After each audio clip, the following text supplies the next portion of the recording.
ഇന്ന് നമുക്ക് ബീഫ് കറിയും അടിപൊളി പാൽപ്പത്തിരിയും തയ്യാറാക്കിയാലോ.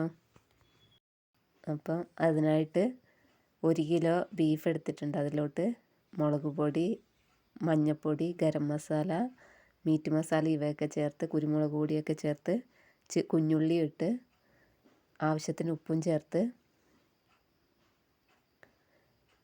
നന്നായിട്ട് മിക്സ് ചെയ്ത് കൊടുക്കുക.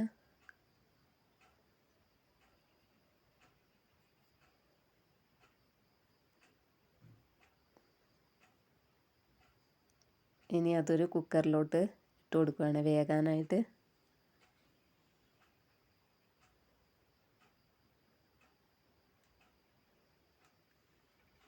ഇനി അങ്ങനെ അടുപ്പിലോട്ട് വെക്കാം.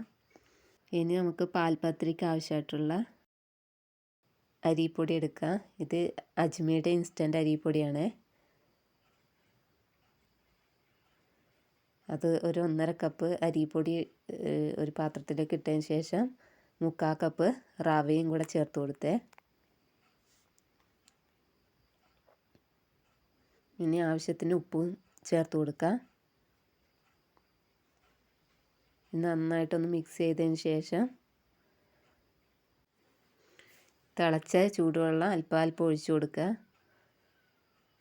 എന്നിട്ട് ഇളക്കി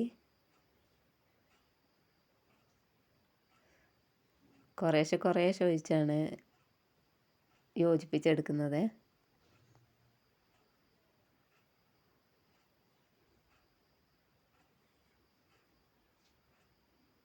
അങ്ങനെ മുഴുവൻ ചൂടുവെള്ളം ഒഴിച്ച് ഇതുപോലെ നന്നായിട്ട് കുഴച്ചെടുക്കുക.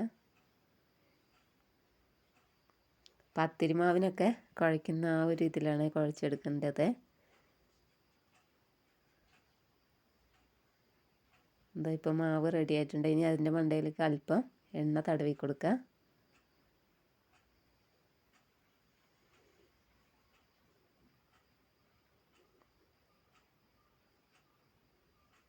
ഇനിയൊരു ചെറുനാരങ്ങ വലിപ്പത്തിൽ മാവ് എടുത്തതിന് ശേഷം പ്രസ്സിൽ ഇതുപോലെ ഒന്ന് പ്രസ് ചെയ്ത് എണ്ണ ചൂടാൻ വെച്ചിട്ടുണ്ടായിരുന്നേ.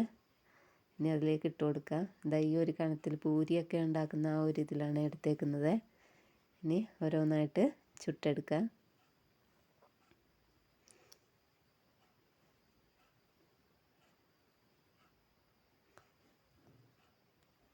ഒരു ഭാഗം പൊങ്ങി വരുമ്പോൾ തിരിച്ചിട്ട് കൊടുത്ത് ഈ ഒരു കളറാകുമ്പോൾ കോരിയെടുക്കുക.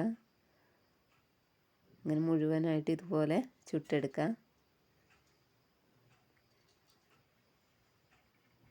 കണ്ടില്ലേ, പൂരിയൊക്കെ പൊങ്ങി വരുന്ന പോലെ നല്ല ഇതായിട്ട് പൊങ്ങി വരിക. നല്ല സോഫ്റ്റുമാണ്. കഴിക്കാനും അടിപൊളി ടേസ്റ്റായത്. ബീഫ് കറീൻ്റെ കൂടെയൊക്കെ നല്ല കോഴി ബീഫ് ഇതൊക്കെ കൂട്ടി കഴിക്കാൻ നല്ലതാണ്.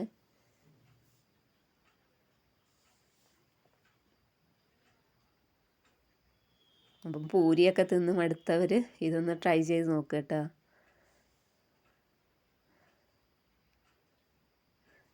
അപ്പം മുഴുവൻ പാൽപ്പത്തിരി ഇതുപോലെ ചുട്ടെടുത്തിട്ടുണ്ട്. ഇനി ബീഫ് അപ്പോഴത്തേനും വെന്ത് വന്നിട്ടുണ്ടായിരുന്നു.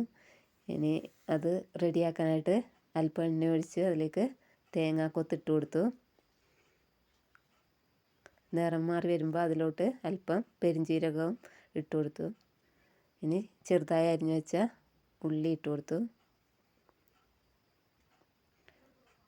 പിന്നെ അല്പം വെളുത്തുള്ളി ഇഞ്ചി പേസ്റ്റും ഇട്ട് നന്നായിട്ട് മിക്സ് ചെയ്ത് കൊടുക്കുക.